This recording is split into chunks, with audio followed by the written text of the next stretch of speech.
Hi guys, welcome back to my channel and welcome to another episode of the Nigerian in America series. So I only have one episode up so far where I talked about just mistakes that I made when I moved here because I wasn't ready and I wasn't prepared. I will leave a link to it in the description box below, and then I will try to leave a link to it on the screen if I can figure out how to do that. But anyway, let's get into this episode. Guys, if I were to ask you why you think Nigerians are always rushing back home in December, Detty December, like why is Detty December a thing? Why are we always rushing back home?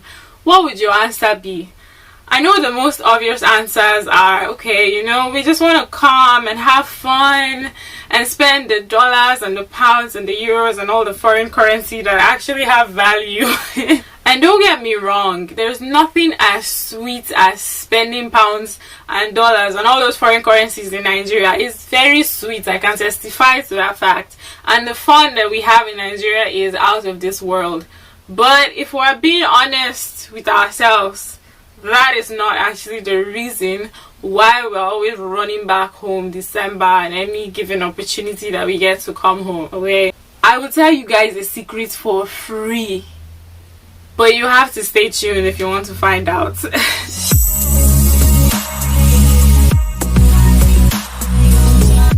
If you haven't subscribed yet to my channel, now is the time to do so. Please click subscribe if you like what you're seeing already, and don't forget to like and share this video with your friends. Alright, thank you guys. Also, don't forget to drop your comments in the comment section. Guys, my comment section has been so boring, so please help a girl out, okay? Thank you. First thing I want to say is I think that most of the things I'm going to say in this video are specific to people who moved here or who came here for school and then ended up staying back, or just people who came here as adults, basically. I'm talking about those of us that were born and raised in Nigeria and then we came here as adults and we're like hustling. Like, that's the key word, hustling. That's what we're doing, okay? And among these people, I think that there are two types. So the first group of people are people who come here and they honestly don't mind abandoning everything Nigerian about them. They will drop everything, including the accent, okay? They don't care. They'll do whatever it takes to fit into this place and just go with the flow. And I'm not that kind of person, clearly. Sorry guys, the heat just came on, so if you're hearing any noise in the background, it's the heat. And then there's second type of people like me. We came here as adults, okay? There are certain things about, actually there are a lot of things about us that are just not going to change. We're the kind of people who probably all have friends that are internationals or all African or even all Nigerian, because we cannot be stressed, okay? You get me, I get you. It's easier like that. I'm guessing that most of the things I'm going to talk about may be synonymous with, you know, all of us that fall into this second group. As for the other group that can abandon everything Nigeria and just go with the flow and they are fine and they seem to be doing well done to you guys. You guys are the real MVP. Let me tell you the secret. Anytime you see us so eager to come back home, we're rushing. Anybody that hears, oh, you're not coming back to Nigeria for December, they'll be looking at you like, what's wrong with this one? Like, are you sure you're okay though? Let me tell you guys, we are running away from 1, loneliness, 2, depression or borderline depression, and 3, work, okay? Loneliness wants to kill us here. You guys don't understand. Loneliness wants to finish us here, and because of that, many of us are either depressed or borderline depressed. Like, guy, everything in our lives is centered around work. Let's talk about this work thing, guys. My entire life right now is just centered around working. Nothing is for free in this place. Nothing is for free. I feel like we're even paying for the air we breathe at this point. I'm serious. There are bills to pay. It's like you cannot get anything for free. You don't have money to pay for it, you don't get it. That's all. Why would we not be depressed? Why would we not be lonely when all we're doing is work? And even when we get time to rest, we're resting so we can go back to work. But it's different in Nigeria. And don't get me wrong, I'm not saying people don't work hard in Nigeria. People work their asses off in Nigeria, okay? But when it's time to rest, it's time to rest. We know how to turn it off and chill. It's like here I rest so that I can work, or I rest so I can go back to work. But in Nigeria, you work so that you can rest. You work so you can live, so you can enjoy life. Do you understand? You work to actually enjoy your life. Especially for those of us that just came here on our own for school. Most of us even had to work our way through school. Like, it's hard, okay? That's all I'm going to say. I was one of those people that grew up thinking, Nigerians don't know how to mind their business. Nigerians need to mind their business. They're always in our business. Nigerians don't understand the concept of privacy. When I moved here, that was when I realized that I love it when you guys don't mind your business. I love it when you are in my business. Please be in my business, okay? Please don't respect my privacy. Please. People in this place don't send you. They don't send you. Everybody's busy. Everybody's so busy minding their business that, like, they don't even know what's going on with the next person. My neighbors around, don't get me wrong, they will say hi to you when they see you. But you, Seth, when you see the way they smile and they say hi.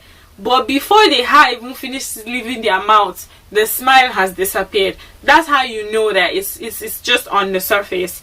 It's something that they've probably just been programmed to do since they were little or something. They're just like, hi, and that's it. Like, 2 seconds later, you're like, it's not a person that just smiled at me that is minding their business. Like, they didn't even say a word to me. Like, I don't understand. And I feel like this is why you watch all these movies where, or even all these documentaries where somebody would die in their house. Somebody would die in their house and they will not discover that the person is dead till like months later, because everybody was minding their business. All the neighbors were minding their business. Nobody stopped to think, oh wait, I've noticed that this person's routine has changed. I haven't seen this person in a while. Nobody notices anything because everybody is so busy minding their business. Why would loneliness kill us? Why won't loneliness want to kill somebody? Back home where I grew up in Nigeria, you cannot walk 5 steps from your house without someone, saying something. It's just a very community-based type of living where people actually kind of know what's going on in your life and vice versa. And so if something is wrong, someone will notice. And just the fact that people are paying attention to you, people actually sort of care, all of that is missing here. Okay, my neighbors, do they even really know my name? Like, I'm not sure. And then there's something that I didn't mention when I was talking about how we just work and work and work. Guys, homelessness is real in this place. I'm talking as somebody who was almost homeless. In fact, I was technically homeless because I didn't have a place to stay. I was moving from couch to couch to couch. So at some point I was basically living at work. I've never really told anybody. I think I mentioned it to someone sometime, but they did not believe me. They didn't believe me. But guys, homelessness is real. You don't have money for rent, you are homeless. I'm not talking about people who have family here that you can just go, and this is family that you're actually close to, that you can just go and stay in their house and they cannot chase you out. We don't have nobody here. The closest family I have is my sister in California. At the time when this whole thing was happening, first of all, we're not that close. I've said this before in this channel. We're not that close, so it's not like I actually wanted to go there. But it was also like the plans I had, California didn't fit into that picture. And so I had already struggled my way through college anyway. So I'm like, I might as well just keep struggling my way here, So at some point, homelessness, I was staring homelessness in the face. Homelessness was looking at me. I was looking at it. Guys, homelessness is real here. It's very real. If you're not careful, you will be homeless. I have a friend that housed me at some point when I had some surgery in school and I needed a place to stay for like a couple of months until the next semester, and she housed me for free. She didn't ask for money, nothing. She took care of me. Guys, people like that in America, they're only remaining like 5. I'm not lying, they're only remaining like 5. Anybody else, after 1 week, 2 weeks, they'll start looking at you like, bro, you better go find a job. In Nigeria, there's no way I'll be homeless. Yes, I'll pack my things and go and stay in my parents' house. If they chase me, I will pack my things and go to my village. Somebody will say, come and stay in my house. It cannot happen. I can't be homeless at home. And it's not like I'm saying there's no homelessness in Nigeria. Obviously, there are homeless people in Nigeria. But based on my own situation, I cannot be homeless at home. And so just knowing the fact that I can go home and there's no way I'll be homeless, like somehow find a place to stay, but I'm here struggling, moving from couch to couch. Like, just knowing that, there were so many times I literally just wanted to pack my bags and be like, I'm done, bye bye, see you guys later. I'm not doing it again. It's not by force. So for me, most of the people that I know, most of my friends, are people that I met from school, through school, somehow related to school, because that was why I came here in the first place, for school, you know. So after graduation, first of all, a lot of us stayed in the area just because it's what we're familiar with. But as time went on, people made plans. People were going off to grad schools in different places, medical school, you know, getting jobs in different states. So everybody just sort of took off and went their separate ways. At the end of the day, we're hustling. All of us came here as international students after school, you know, deciding to stay back, figuring out paperwork, and all of that was just a lot to deal with. So even at this point, we're still struggling, okay? None of us is, I don't think any of us is at a point where we can just afford to be spending money anyhow.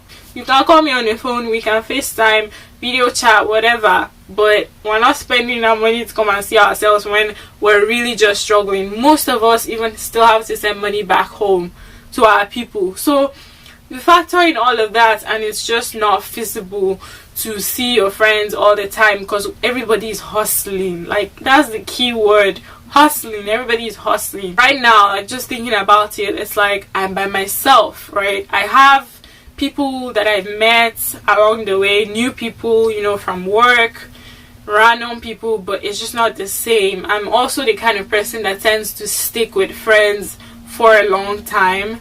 And at this age, honestly, making new friends is not something that I'm particularly interested in doing. So at the end of the day, I just find myself alone.